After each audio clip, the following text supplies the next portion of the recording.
news from around the globe. Hot, fresh, balanced and objective. On Unity. Hello and welcome to News Hour on Unity TV. Today is Saturday, the 4th of March 2023 and it's equivalent to 12th of Sha'aban 1444 after Hijrah. The headlines. President Buhari apologizes over Naira crisis. Appeal Court grants Atiku Obi's request to inspect INEC's presidential electoral materials. Polls Buhari-led security agencies assures of better days ahead. And on the foreign scene, Russia cannot wage war with impunity, says Anthony Blinken. And in sport, under 20 AFCON Flying Eagles to face Gambia in semi-finals. And those were the headlines, and for details and more of the stories, I am Rukayat Sani Ibrahim. President Muhammadu Buhari has apologized to Nigerians over the cash crunch caused by the Naira redesign policy of the federal government. The apology came following the abysmal performance of the ruling All Progressives Congress at Saturday's presidential and National Assembly elections in Kaduna State. The president also begged the people of Kaduna State to vote for the APC governorship candidates in the state, Senator Ubasani, in the forthcoming election. According to Buhari, the Naira redesign policy is never meant to cause untold hardship to Nigerians. The president, who spoke in a viral video in HAUSA, added that the central bank monetary policy was meant to enhance the economy and nothing more. Meanwhile, talks were in progress for an alliance between the main opposition People's Democratic Party (PDP) and the Labour Party to wrestle power in Kaduna State. The chairman of PDP in Kaduna State and former Minister of Aviation Felix Haight has called on the people of the state to unite and chase out the APC government by voting for the PDP governorship candidate Isa Ashuru. The Presidential Election Court (PEC) in Abuja on Friday granted permission to the presidential candidates of the People's Democratic Party (PDP) and the Labour Party Atiku Abubakar and Peter Obi to inspect materials used for the February 25 election. A three-member panel presided over by Justice Joseph Ikiaga granted the permission as sought in two separate motions ex parte filed by Atiku and Obi. They both have the Independent National Electoral Commission (INEC), President-elect Bola Tinubu and his party, the All Progressives Congress (APC), listed as respondents.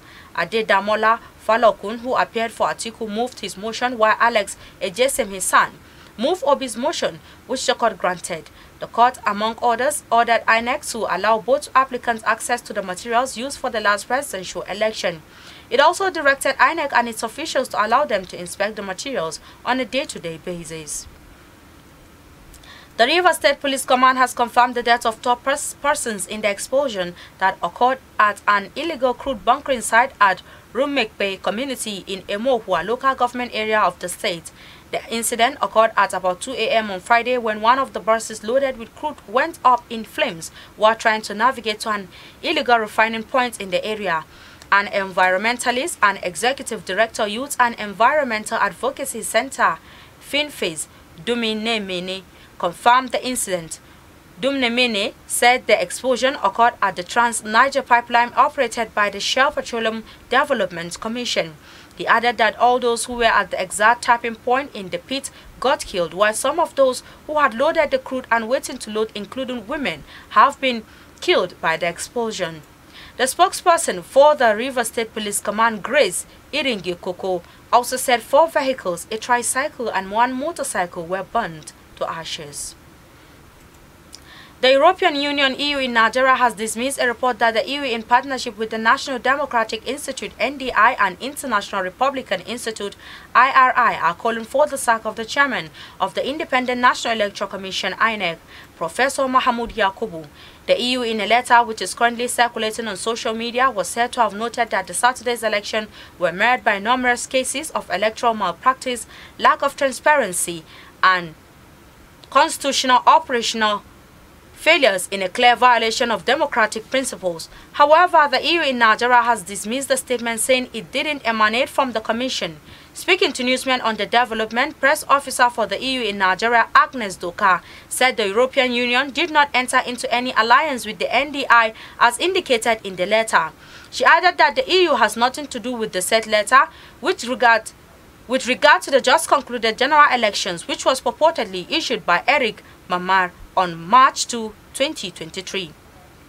Kaduna State Governor Masu said the Supreme Court's decision had vindicated his stance on the Naira redesign policy implementation by the Central Bank of Nigeria.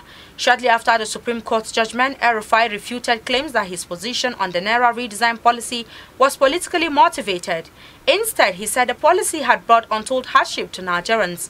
According to him, the policy is unlawfully conceived and implemented, and their disagreement with the policy is not a rebellion but reform.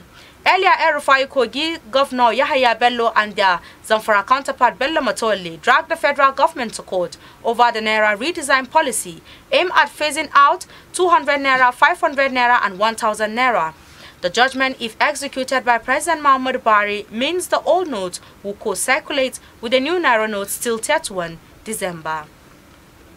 Former South African President and head of Commonwealth Observer Mission to Nigeria, Thabo Mbeki, has called the President-elect Asiwaju Bola Ahmed Tinubu not to forget the African continent when he assumes office. Mbeki said this Thursday when he visited the President-elect in his Abuja residence on completion of the Commonwealth Observer Mission. This was contained in a statement issued by Tinubu's media office and signed by Mr. Tunde Rahman.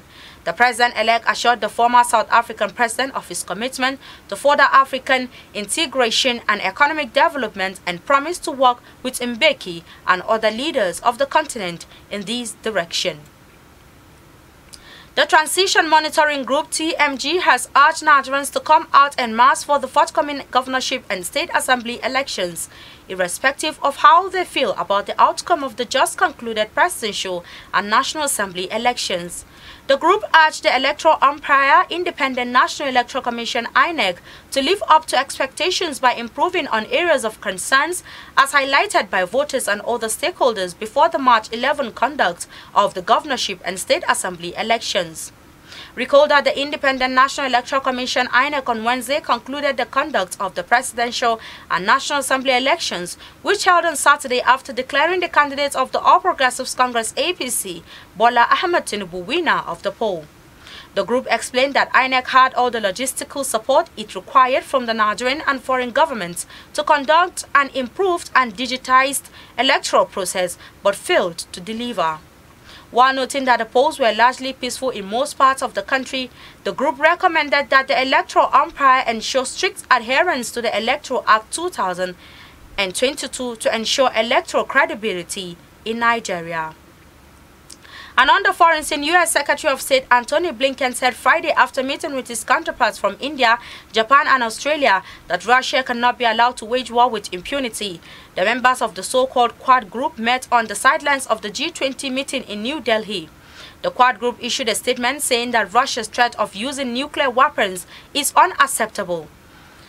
Last month, Russian President Vladimir Putin suspended a nuclear-armed treaty and threatened Ukraine with nuclear weapons.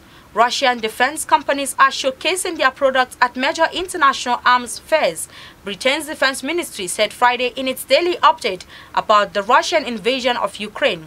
The companies are promoting the Arena E Active Protection System of AFPs, which the ministry said is designed to improve the survivability of armored vehicles. The APS promotional material at a recent show stated that APS defeats the threats that are most dangerous for armored vehicles. And in sports, the Gambia confirmed their place in the semi-finals at the 2023 Africa Under-20 Cup of Nations after a 5-0 annihilation of South Sudan on Friday. Abdoulaye Bojang side has also secured a spot at the 2023 FIFA Under-20 World Cup. The young Scorpions will face the Flying Eagles in a West African derby in the last four. The semi-final encounter will take place at the Cairo International Stadium on Monday. The Flying Eagles booked their place in the semis after a hard-fought 1-0 win against the Hippos of Uganda on Thursday in Alexandria. The Gambians are unbeaten in the competition, while the Flying Eagles have lost once. With this story, we've come to the end of our bulletin for today. You can follow us on our social media handles at Facebook, Instagram, and Twitter at Unity Radio FM TV, respectively. You can also watch us live on our YouTube channel at Unity FM TV. I am Rukayat Sani Ibrahim. Thanks for watching and enjoy the rest of our programs. Unity.